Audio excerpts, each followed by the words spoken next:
was there a justification or rationale for the officer using his taser with regard to this story? Let's dive in, take a look at it. Y'all let me know what y'all think in the comments.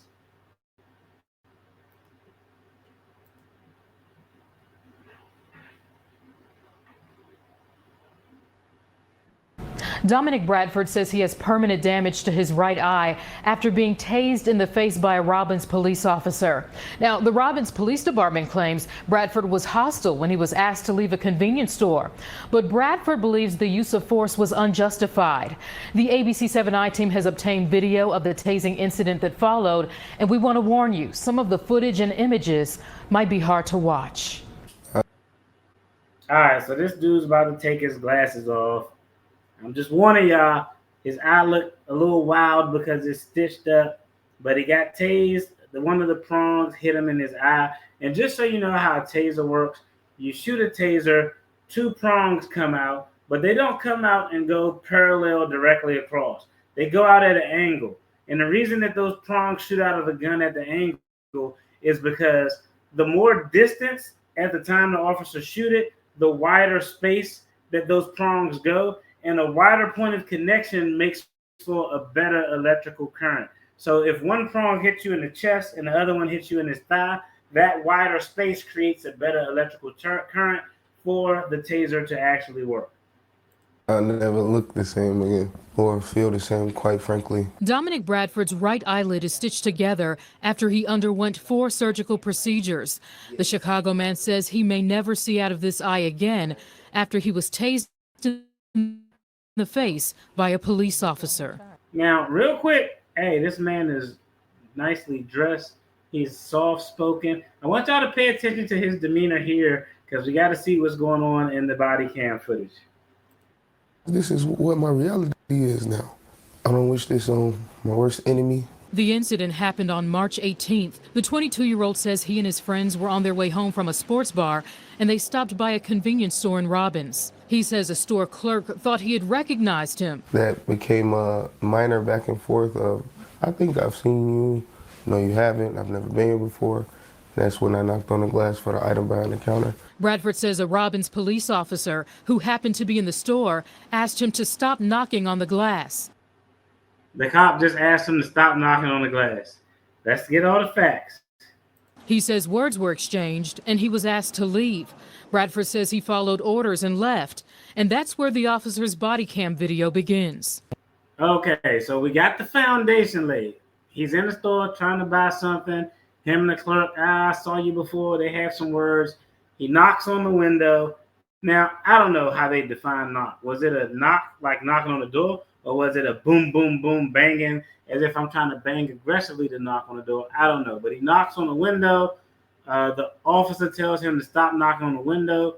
Words are exchanged. The officer tells him to leave the store. This is where the body cam footage picks up. And the question I want you all to think is, was the use of the taser justified?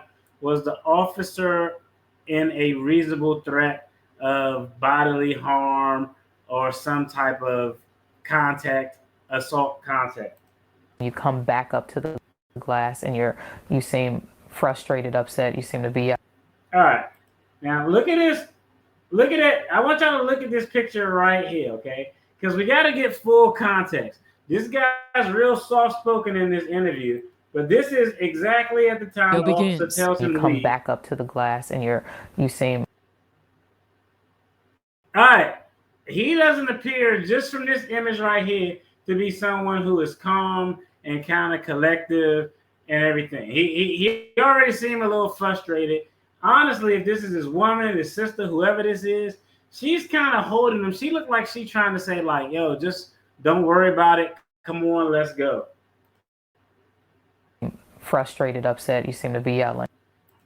Well, I was frustrated, upset, being removed from an establishment for no reason.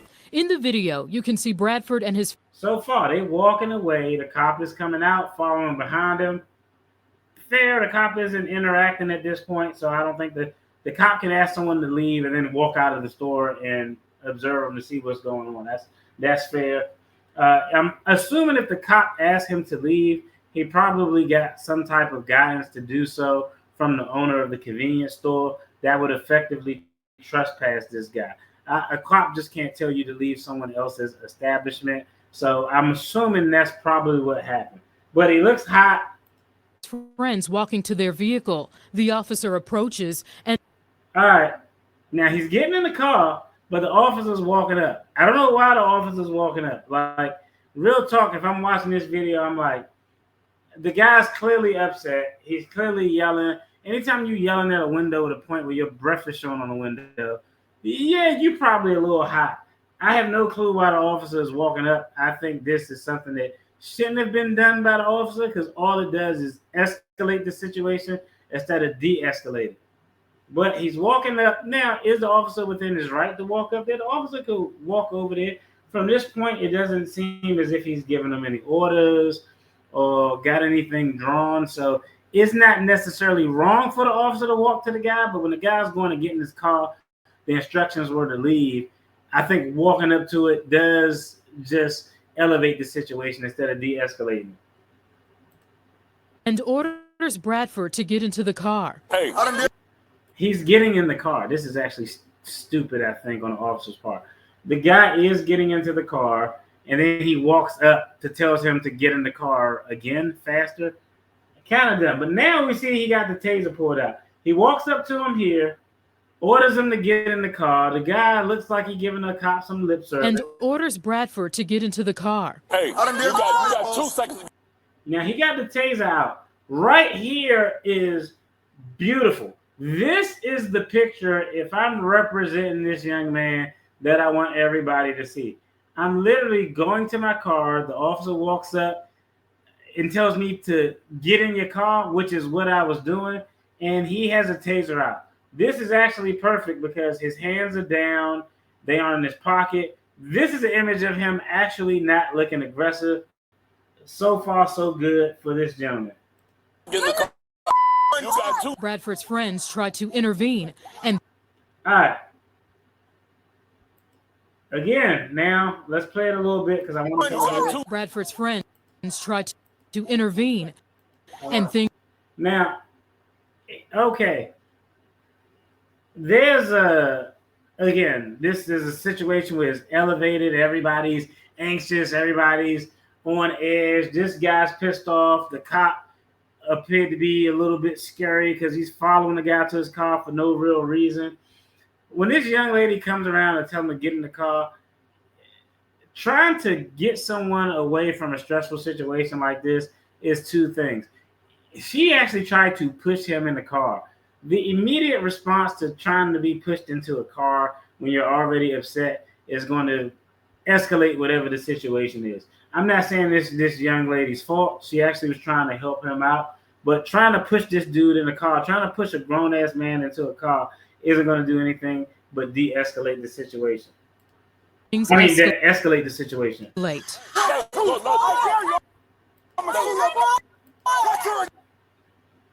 Okay, so far here, I'm gonna be honest.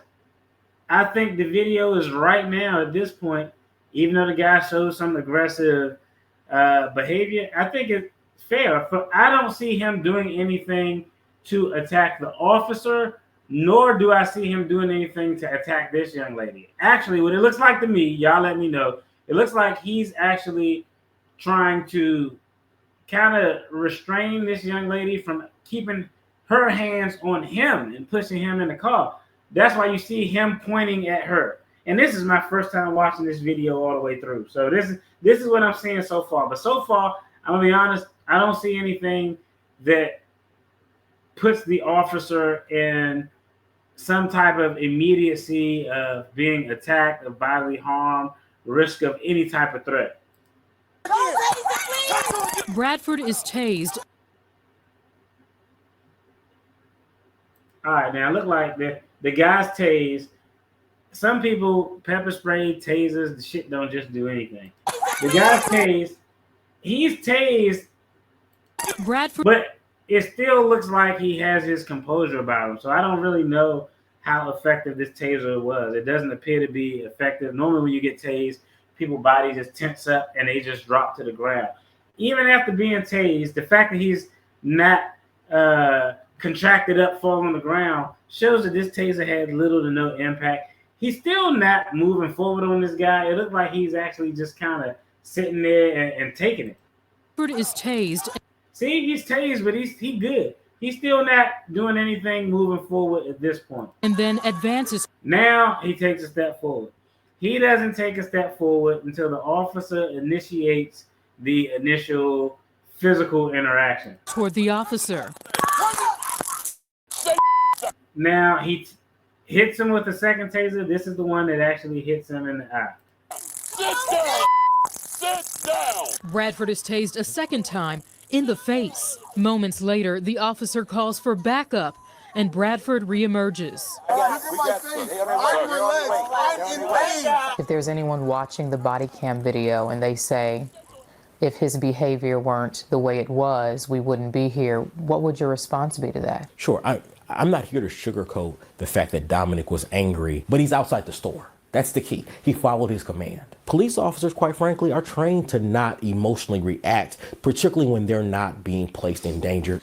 There's actually another thing, too, that it causes me to question this officer's training. Normally, when a person is an officer, law enforcement officer, is tasing somebody, your actual training isn't to point it at someone's head. You can see the taser has a light on it, kind of like a red dot, and it's actually pointed at the guy's face. That's actually counter to law enforcement training, from my understanding. I've only been around law enforcement agents every year since 2010 with regard to my job. Normally, the instructions is if you're tasing someone, you want to aim for the torso because you have a wider target. You don't want to aim for somebody's head and one prong hits them in the forehead and the other one goes over. Now you have no connection for the electrical current to run. So even the officers, how he utilized the taser is questionable. A Village of Robbins spokesperson says it does not comment on matters of litigation, but did That's the right comment. say in part, quote, a Robbins police officer was engaged in an incident outside a local business with an individual in which the police body camera shows was irate and noticeably intoxicated during the exchange, all of which was in response to the owner of the local business requesting the officer to have the individual leave. See, I knew the owner had to tell him to leave because only the owner of the facility can trespass you. Leave the store following a prior hostile exchange. An ambulance was called to the scene, and Bradford was taken to the hospital. It was difficult to view, so to see, like blood on his face, his eye almost hanging out of his head. No mother, no father, no parent should ever have to see their child in that situation. Bradford and his attorney now suing the Village of Robbins and the officer who tased him. They believe the use of force was unjustified. Bradford denies being intoxicated on the night in question, maintaining he was upset that he had to leave the store after being misidentified by the clerk. I asked Bradford why he advanced at the officer after being tased the first time. I was still in a mode of protection because I had just witnessed this officer push my friend out of the way in order to tase me. It was very intense and everything was happening super fast. I feel confident in saying like that video does not display his proudest moment. But in that video, I watched him and his friend walk away. So I don't understand why he pursued them. I forgive you because I should. All right, so let me know what y'all think. Do y'all think that the use of force, the use of the taser by the officer was warranted or justified? I think his attorney makes a good point. Of course, they are always going to say intoxicated or an odor of marijuana or something. There doesn't appear to be any evidence to support that he was intoxicated. I'll be honest, I think his reaction was clearly one of frustration. And this is one where he could have used a little verbal judo, and had he had a little bit more maturity in this situation, he would have just gotten a car, especially once you see the officer walking towards you. Once you see the officer walking towards you, bruh, just get in the car, go to another convenience store, get your Newports, your blunts, your bubble gum, whatever the hell it is you was buying, you could have got it from somewhere else. So he didn't act in a manner that would de-escalate this situation. But as far as the officer's use of force, I'm going to say that the officer's use of force was probably a little bit more than what actually occurred. And I'm not talking about the initial tase. Was the second tase something that was justifiable? Second tase, he did appear to be approaching the guy. It could have been a threatening situation in that moment. It's arguable, but I think just as a matter of course, because of the first instance, because we got to look at this in the totality. It isn't just tase incident 1, tase incident 2. Which one? I think when you look at it in the totality, I think that a lot of things could have been avoided and de-escalated by the police officer, and he failed to do so. I think he failed to use the taser correctly on the second shot. I wouldn't be shocked if this actually resulted in something leading to a settlement where this young man is going to get broken off with some compensation. He is going to have a lot of hospital bills. There's going to be a lot of pain and suffering, emotional damage, all of that stuff. So he's probably going to get broke off. Y'all let me know in the comments if y'all think that the officer's use of the taser in instant 1 and instant 2 was it justified, or do you think just in general should the officer be liable for the injuries that were caused? Did the officer have a reasonable fear of threat or bodily harm? I want to say with regard to tasing incident number 2, there was some threat there, but I think again when we look at the totality, that the officer followed him out to the store. The young man was actually getting in the car. The officer appeared to draw the taser from the still image at a point where the young man didn't pose really any threat. He wasn't rushing him. He wasn't standing in an aggressive position. His fist wasn't balled up. You can see his hands. I don't know. I think it's going to work out from a legal standpoint for this young man.